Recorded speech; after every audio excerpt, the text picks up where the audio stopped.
We've all started dancing because we wanted to dance, because it's a need, and not to forget that, because I think it comes to a point where you start being strategic, and that's when you lose your true self.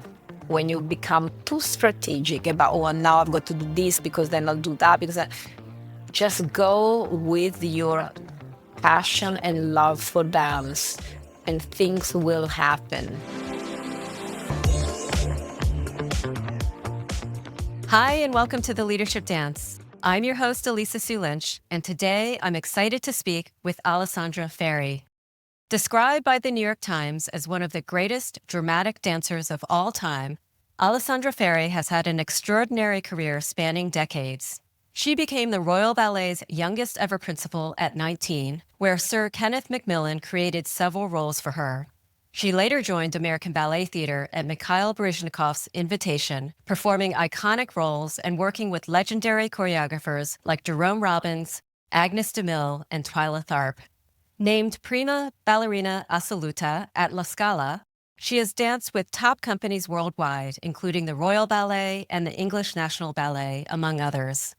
After retiring from performing in 2007, she made a celebrated return to the stage at age 50, continuing to push artistic boundaries. In September 2025, she will take on a new leadership role as artistic director of the Vienna State Ballet. So wonderful to have you on the podcast, Alessandra. Hi, Alissa. It's wonderful to be here. I've been following you, and it's such a pleasure, and I'm very excited to be with you because it's a beautiful podcast. Thank you so much. Well, I want to start by asking you about your upbringing in Italy. You were born there, and did you always dream of becoming a ballerina? Can you share a little bit more with us what your childhood was like? Yeah, I think I was born to be one, in the fact that since the age of 3, my wish was to be a ballerina, and I asked to join a ballet school at that young age. And I was always passionate about it.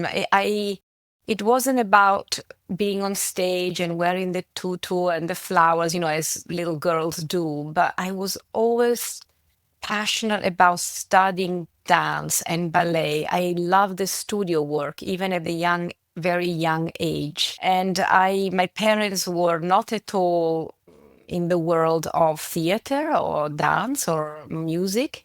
So I am really not sure where this passion came from. I believe that I must have seen on television or something, some ballet at some point that made me want to do it. And that's when I asked to join a ballet school. And I never changed my mind. That's wonderful.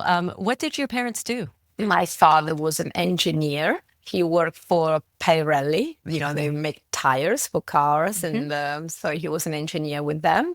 My mother, who was a school teacher, she works with children, but by the time I was born, she wasn't working anymore. So she just took care of the children, which is me and my brother. So it was really, I am not quite sure where all this came from, but I was a very serious child. So, my mom said, you're always like this, and just wanted to take class, and your face was always really serious about it. It really wasn't about performing. It was about, I had to dance. There was a need for me to dance. It's sort of, the feeling never really changed. Actually, we'll get into this, but I think this was, I stayed the same through a very long time. Yeah, so it sounds like it was a true calling for you from a very young age. And where did you study when you were younger? So I started, I was in a school, a little kindergarten, which then became a grammar school. It was all part of one establishment, which was just outside Milan. I was lucky because they had these ballet courses, like after school program that I joined in the school. And I was lucky because the teacher that taught was actually a really wonderful teacher. And she right away, or after a few years, she right away realized I had a talent. At least I had, let's say, I had the right instrument. My body was sort of made for dance. I had certain qualities that were quite apparent that I could pursue and continue my study. So then by the age of 10, I was walking in the center of Milan with my mom, and I saw, we're talking about a long time ago. There was, so the outside La Scala, there was like a poster that said, the audition for the ballet school are open. And I said to my mom, Mama, this is my dream. I really want to go. I want to go to La Scala. So we went home, told my father, who, again, they were not theater people. So my father said, well, this is very lovely, but, it's going to be a very difficult and for her because the school was inside La Scala, but it was far away from our home, from where I lived. So he said it's going to be very tiring. She's going to have to be, getting up at 6 o'clock every morning in order to go there. And I said, but this is what I really want to do. This is what I really want to do. So they said, okay, let's go, let's try it. My father was also a little bit concerned because he said, well, that's not really a career. How are you going to make, in life, you have to have a profession that is going to allow you to to put food on the table and pay a rent, and because they knew not much about it, so in his mind, I guess it wasn't a life profession. And I still remember my answer to that. At the age of 10, I said to him, it doesn't matter. I will have like a caravan, what do you call it, an RV, and park it outside the theater. And that was my answer, to which he laughed and he thought it was very sweet. But for me, it was real. That's all I wanted. So then I auditioned for La Scala, which was quite there were 3 steps to the audition. They first look at you and look again and look at I call it the instrument, because our body is an instrument. So they looked if I had the right physical attributes and quality to develop into a dancer, which I passed. Then they do a medical exam, which is to check your heart and, if you're fit to do such a difficult training. And I passed. And then they do a month of trial. So for a whole month in September, you take class every day with the school. And then you have to pass that. At the time, the school was a state-run school. So after like over 200 applications, only about 10 people joined the school every year. So it was a very high selection, Wow, that's incredible. Now, at age 19, you were promoted to principal dancer with the Royal Ballet. And then a few years later, were invited by Baryshnikov to join American Ballet Theatre. Tell us, what was it like to become an international star at such a young age?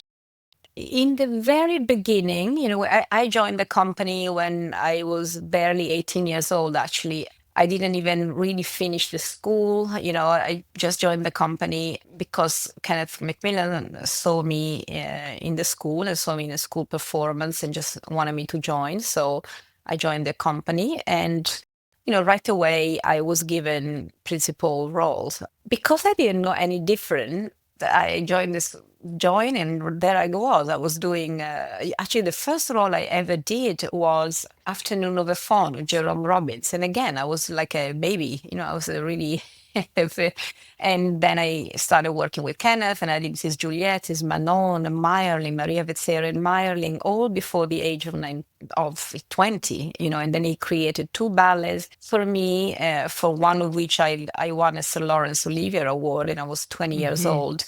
It was just all extremely exciting. And I guess I didn't even realize that it was exceptional. I just went with it and I was diving into each role, into each different opportunity, and with roles that were really suited to me. They were either created for me or they fitted me perfectly. So it came easy. It was easy. Like Kenneth's choreography for me, I want to say it's easy because it fits my way of moving, the lines that my body makes naturally. So it was a very natural progression. And then at one point, Baryshnikov was performing with the Royal Ballet, and he asked me, and he said, would you come and join American Ballet Theatre as a principal dancer? And Kenneth Macmillan was actually co-director at the time with the company. So I felt safe. I could leave the Royal Ballet in a safe way because Kenneth was also in New York. In fact, the first performance I did was Romeo and Juliet at the Met in 1985, in September 1985. When I joined ABT, I started feeling the pressure of being so young and having a lot of attention and a lot of expectation, because I think where in the Royal Ballet, I joined from the school, and the Royal Ballet, everybody came from the same school.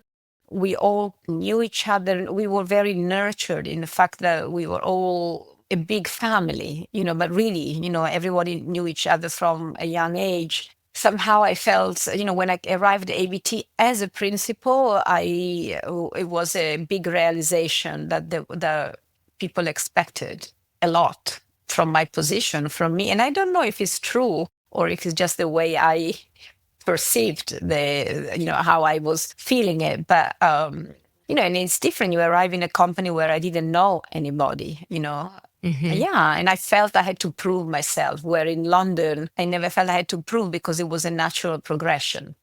Yeah, Alessandra, just a couple of things. So I just wanted to touch on, I just saw Afternoon of a Faun performed by Pacific Northwest Ballet out here. I live in Seattle just this weekend. So that was wonderful that you brought that up.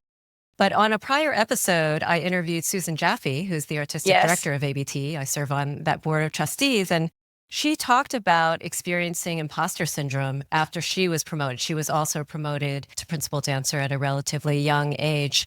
As you talk about moving to ABT and feeling pressure, was it imposter syndrome? Was it feeling like there was competition? I think it was self-imposed. I remember very well, Susan and I were pretty much the same age, and we were there together. I was also dancing with Misha, which was an extremely, I did my debut of Giselle with Misha, and it was not easy, I felt that I really had to step up to the plate, but in a way, I've suffered from insecurity my whole career. Even much later on. Yes.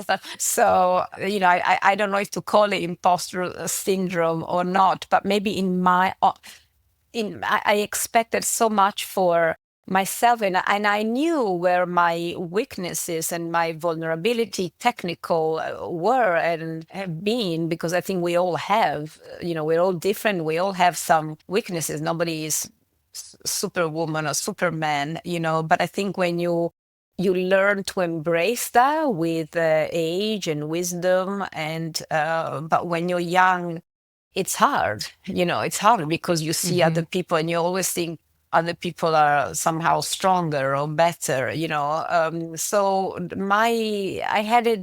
I developed a defense mechanism, when I went on stage, and that was to dive so deeply in the role that I had to do that I would forget about everything else. So to be so deeply involved with my partner on stage that I felt loved by my partner. So for me, a partnership was very important. I hated to feel alone on stage or not be able to share deeply a performance.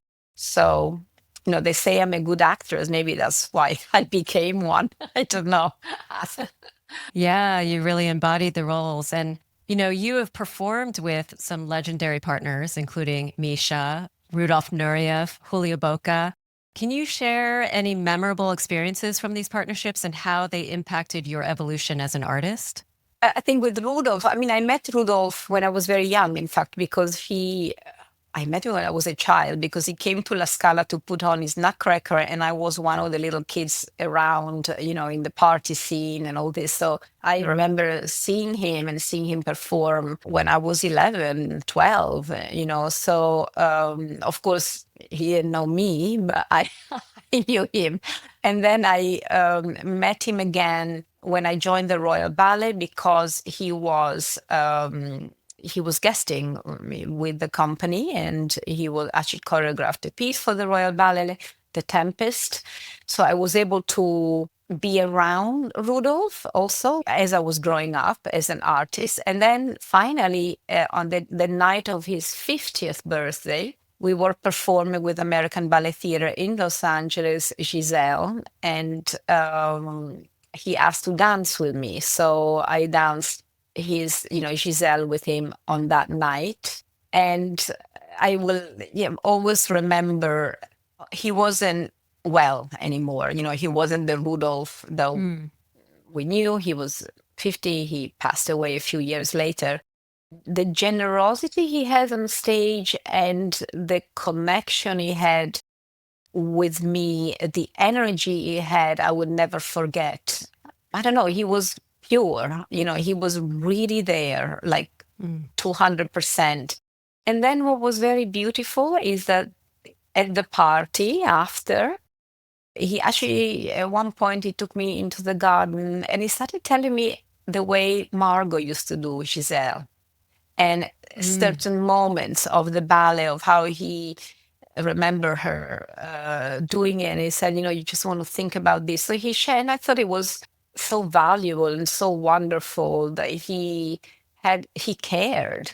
He cared about young talents and young dancers, and that was fantastic. With Misha, it was different. I owe Misha a lot. I was quite a talent, obviously. I had a lot of talent. Okay, so if you have a talent, you have to serve the talent, and it's not the other way around. It's not the talent serving you or serving your ego, but you have to serve. You have to be at the service of talent, which means maintaining a humility and maintaining hard work, because talent on its own, it's not enough, okay, to make a career. And I learned that with Misha because, when I was dancing with him, he was the prime of his career. I mean, towards the end, but of his classical career, anyway, as a classical dancer. But to see his integrity, his work manners, what he expected, was a great teaching for me. He didn't let go of any small mistakes. If you didn't deliver the best performance, he would call you and say, well, why wasn't that, what was that all about? What was it? Why did you make that mistake? And it was actually very sweet because, when Giselle does her solo, which is not an easy solo, to do in Act One, you dance for Albrecht and he sits on a bench looking at you. And of course, that was Misha looking at me, my director. And I was 21 when I did my first Giselle, so I was extremely nervous and I was doing all this solo. And I would see him sometimes, he would look at me like, what is she doing? What is that step?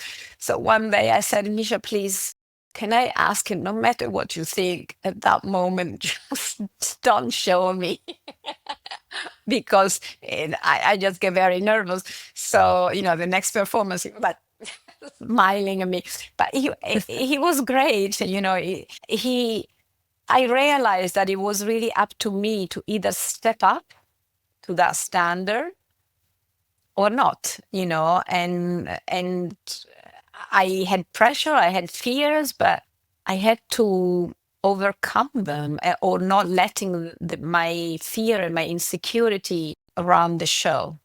You have to learn to go beyond it. So that was a great lesson and great training. And with Julio, what can I say? Julio is the love of my life. Is the love of my artistic life for sure. Is my other half on stage. We met at ABT. He came at ABT a year later after me.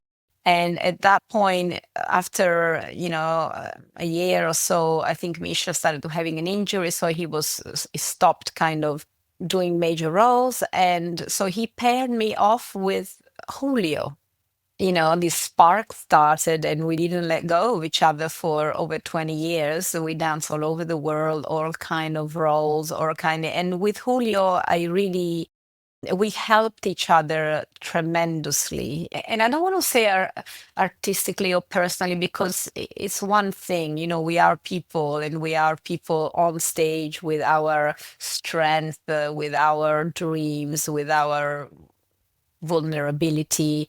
And you can't do that with every single partner, but to show where I needed him to help me, and he needed me to help him.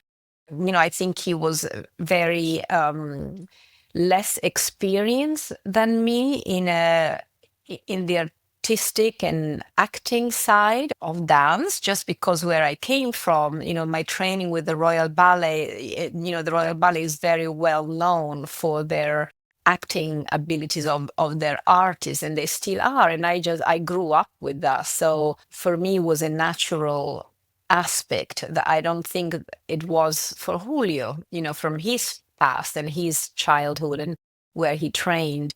But he had this incredible technique. He was an amazing partner.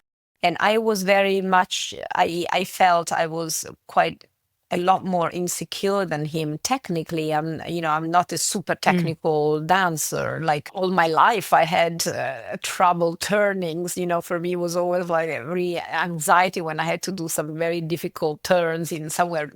So we supported each other all the time. He was teaching me, I was teaching him. He knew where where in a passage in the ballet I was nervous about, and he will help me there, and I will lead him into the interpretation of the role and show him how much he could let go. And, we developed this wonderful partnership that meant so much for both of us. Yeah, thank you for sharing those stories. And really, the best partnerships are when you complement one another. And that sounds like the partnership you had with Julio. In a way, there are no rules. It's like in life, you never know why some partnership works and some don't. And it has nothing to do with if you're a good dancer or not a good dancer. It is just two human beings meeting and finding that we found that through dance, we could love each other. And that was beautiful. Oh, that's beautiful. So after 25 amazing years, you decided to retire from your performing career. Why did you decide to retire? Quite a few different reasons, and maybe there is just one reason, and I just give different excuses for it. But of course, by then I was a mother, and my Matilde and Emma, my two daughters, were quite young then. They were kids, they were children. And my career was an international career, so I was traveling a lot. I would go, and so when they were babies, I would take them with me. But as soon as Matilde started to be in school, it was hard for me to take her with me. And I didn't want to take Emma, who's younger, because I felt it was unfair for Matilde to leave her home alone, and I would take the other one. So I started traveling, but the traveling became, after a while, I was getting sad to be far away from them. Okay, so you start putting things on the scale and go, what is worth it? On the other hand, I was 44, and I think that's an age that a dancer really feel that you're changing. There is no hiding behind the fact that we all mature age, that life goes on, that time passes. And I felt that I couldn't, in my eyes, deliver the same performances maybe, or I was getting close not to deliver the same performance that I could have done, that I was used to doing. And I somehow thought, I don't want to ruin everything that I've done until now. And then, again, sometimes one thinks too much, I don't know. But at the time, that's how I felt. So for me, it was, they say you want to finish with a glass of champagne when you can still be full of joy, instead of, drag yourself or feeling unhappy about the way a performance went because you felt that it wasn't. So I thought, you know what, it's time. And also, the year before Julio retired from ABT, and I was on stage with him. We did Manon as his last performance. I also felt something inside of me. I felt like an era or a chapter of my life also ended with him. And so, when I put everything together, I thought I want to retire. I want to dedicate this part of my life to my children, to my private life. And so I decided to retire. Mhm. Okay, and then And you then came what out of happened? retirement after 6 years at 50 years old. So tell Yeah. us about that. So this is what happened. So for the first few years, it was just like a wonderful long holiday, the holiday I never had, So it was beautiful, it was fun, and it was everything that I dreamt of. And then a few things happened. One of them was that I actually started to be in a lot of pain. Like my body was in a lot of pain, from, I don't know, from maybe not doing anything. Anyway, I was in pain. So I thought, okay, I need to start back. I need to train a bit. I need to do more, and I'm this kind of person that when I'm training or I'm on rehearsing, I'm a workaholic in the fact that I get up early, I do an hour of Pilates, then I do class, then I do this. So my whole day becomes looking after my instrument, which is, it's like a race car. You have the body of the car that you have to keep in fantastic conditions. And then the driver goes in and drives it, but the car has to be perfect. And it takes a lot of time and a lot of dedication. So I stopped everything when I retired, and I guess it wasn't good. I don't know. Anyway, I started having a lot of back pains and my ankles and whatever. So I thought, okay, I've got to get back and train a little. So I went back, I did Pilates, and it felt a little better. And then I did some yoga. And then one day I thought, you know what? And also, I thought I'm going to go back into class. And I've had for 30 years with Julio, we trained with Willie Boorman at Steps, which is an amazing teacher. So I went back to him and my body recognized, I went, oh, this feels great. This is how I like to be. So I started taking class and slowly, I felt not bad. And then I was walking around New York and I met Martha Clark, the director and choreographer, who I like very much, and she liked me. And for years we wanted to work together, but I just couldn't. I couldn't dedicate the amount of time that she needed to create a new piece in theater. And she said, "Oh, what are you doing now? Are you ready to work with me?" And I always make decision very quickly. I always feel when it's something that I really want to do, and I never question it.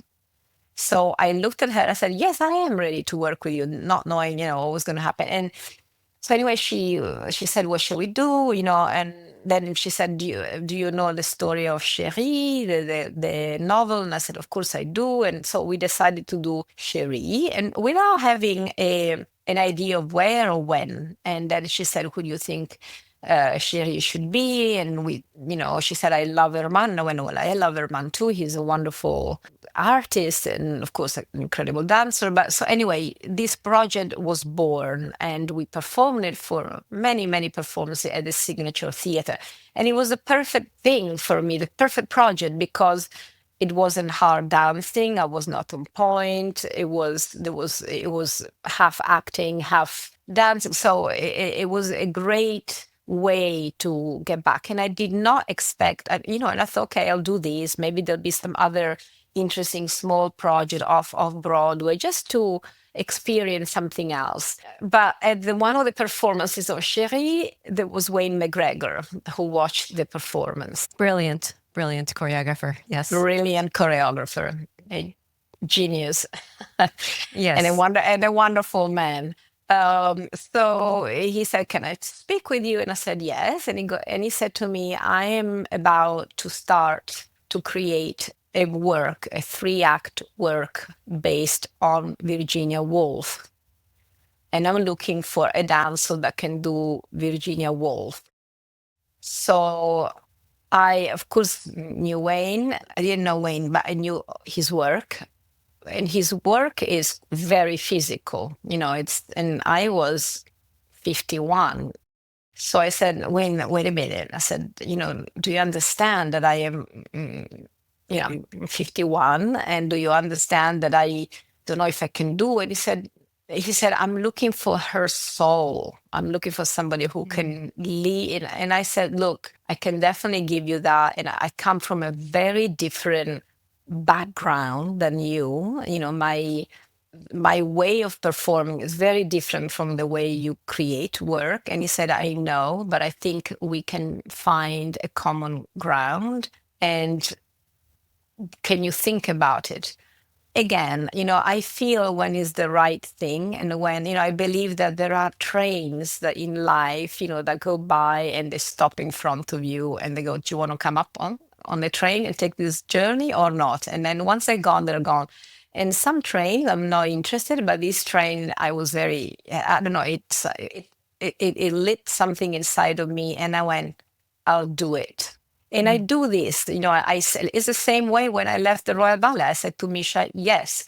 And I always think, I always go, I will think about it later, what I did, what I said yes to, and also life, nothing is forever. If you feel that later on, you can always change your mind. I mean, you're not, so anyway, I said yes.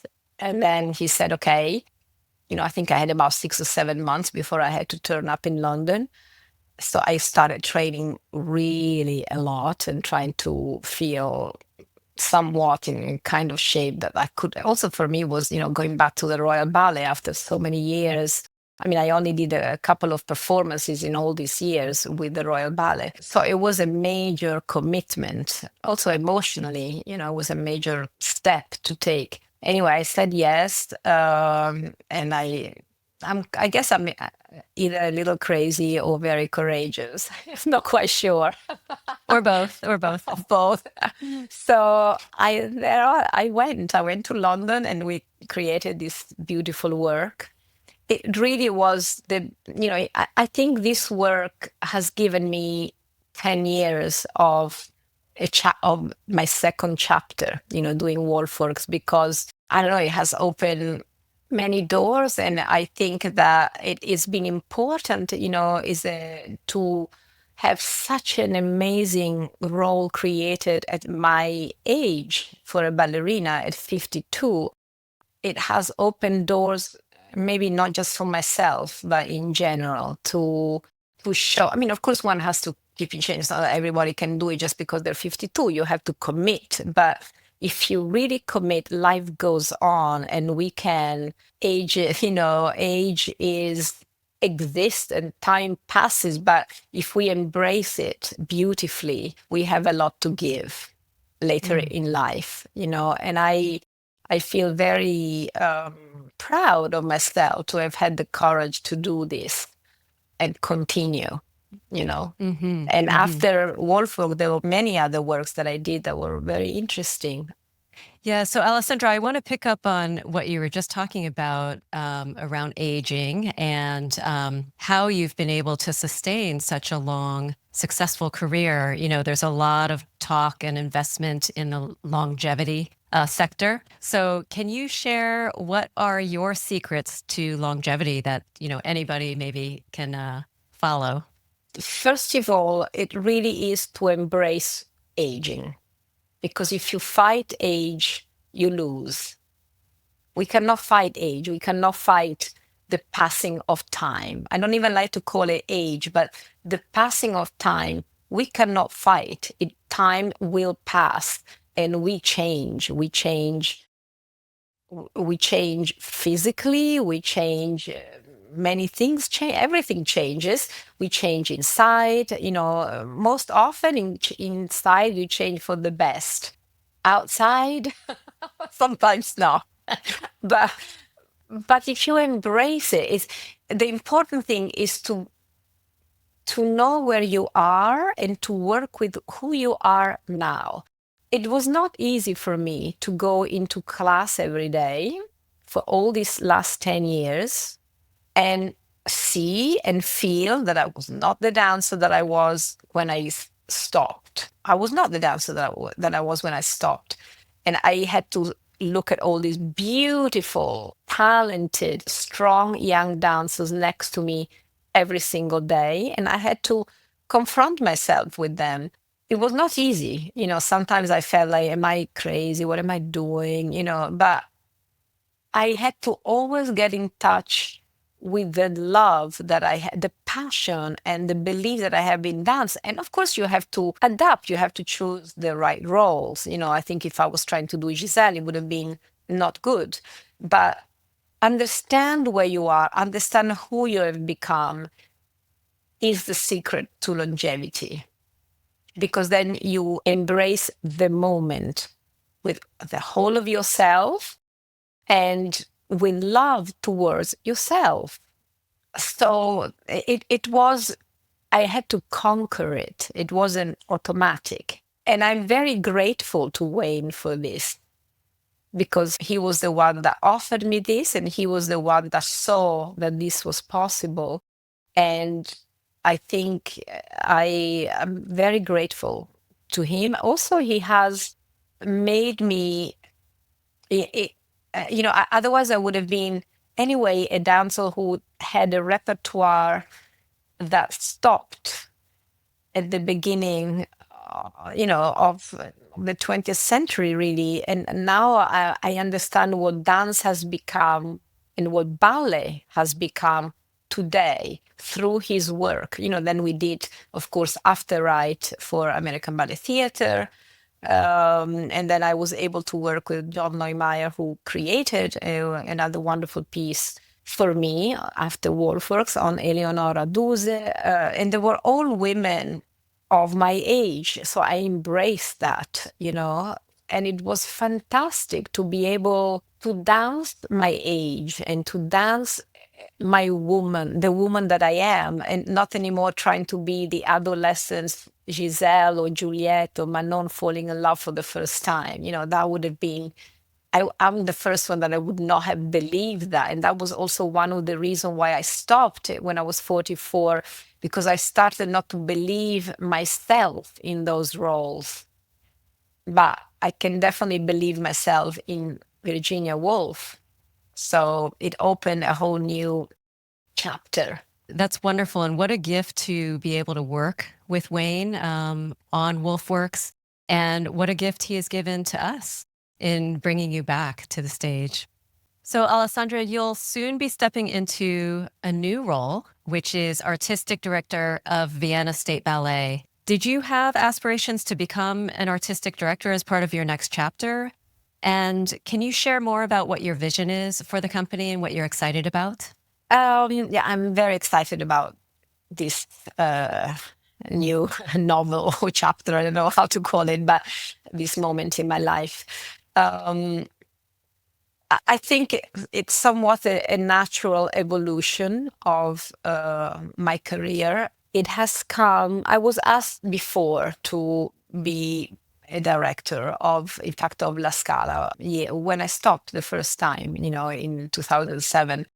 But I felt that it was not what I wanted at that time in my life. But this time, I also, it for me is the perfect time. I feel that I have such a vast knowledge and experience of dance all over the world, which is, very valuable because I know how ballet works and how it's managed in the United States, how it is managed in opera houses, because I was I was brought up in Milan. I had a contract with La Scala for 15 years. When I was dancing with the Royal Ballet, I worked so much with the Hamburg Ballet and John Neumeier. So I feel that all of this gives me really a very unusual international experience of and different point of view of how to run a ballet company. But the things that I am most excited and the reason why I really wanted to be a director at this point in my life is to pass on all of the knowledge that I have accumulated with working with these great choreographers, great dancers, and everything that I've learned. And I feel that it is extremely important to pass this on to dancers and find and make them, not make them, but allow them and guide them to understand the depth of classical ballet. Because, of course, there are many wonderful contemporary choreographers out there, and the world is going forward, and we should go forward with the world and with the new generations. But ballet is eternal and universal, and is an incredible language which tackles some very philosophical points. And I am very excited to be able to guide these dancers. And it's very moving for me when I see that I open a new door for a dancer and they understand a role. I see it in their eyes. And it's such a deep experience for a dancer to get to that point. So I find that it's important. It's important to pass this on, and it's an art form that is a live art form that is being passed on for centuries, and it should continue to do so. And my vision for the company, my vision for the company is that it's one of the oldest company in the world, the Vienna Ballet, and it's rooted in an incredible classical tradition in a city that is one of the most beautiful city in the world, and they have it's very elegant, it's very glamorous, it has an incredible history. So the company should reflect that. So it's a company that is a classical company. They have the most beautiful orchestra in the world, which is amazing. Every performance is like a dream just to listen to.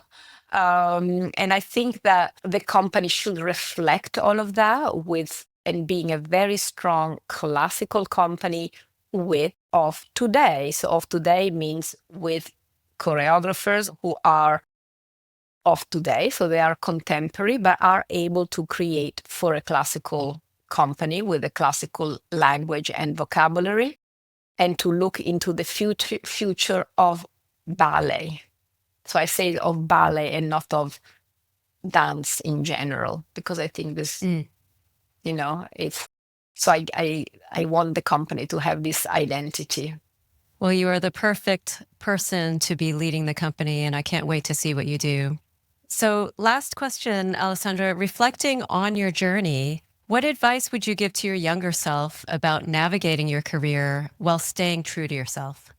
My younger self, but I also think of younger dancer, is to stay true to their passion and not to plan your career too much logically in what you think is good and what you think, but to really listen to what makes you happy inside. We've all started dancing because we wanted to dance, because it's a need. And not to forget that, because I think it comes to a point where you start being strategic, and that's when you lose your true self. When you become too strategic about, now I've got to do this because then I'll do that, because just go with your passion and love for dance, and things will happen. Well, you're living proof of that, and I love that advice. Alessandra, it's been an honor to hear your leadership dance and to learn from your incredible journey. I'm super excited to follow what you create at Vienna State Ballet, and I want to thank you for joining the podcast. It has been a pleasure, and maybe we'll do more, but I'll wait for you in Vienna, actually. Oh, I would love to come see you Yeah, there. why not? It'd be fun. Like, follow, and share the Leadership Dance, where we explore how to choreograph the career of your dreams and chat with visionary leaders who are breaking barriers in the arts and business worlds. Until next time, keep dancing.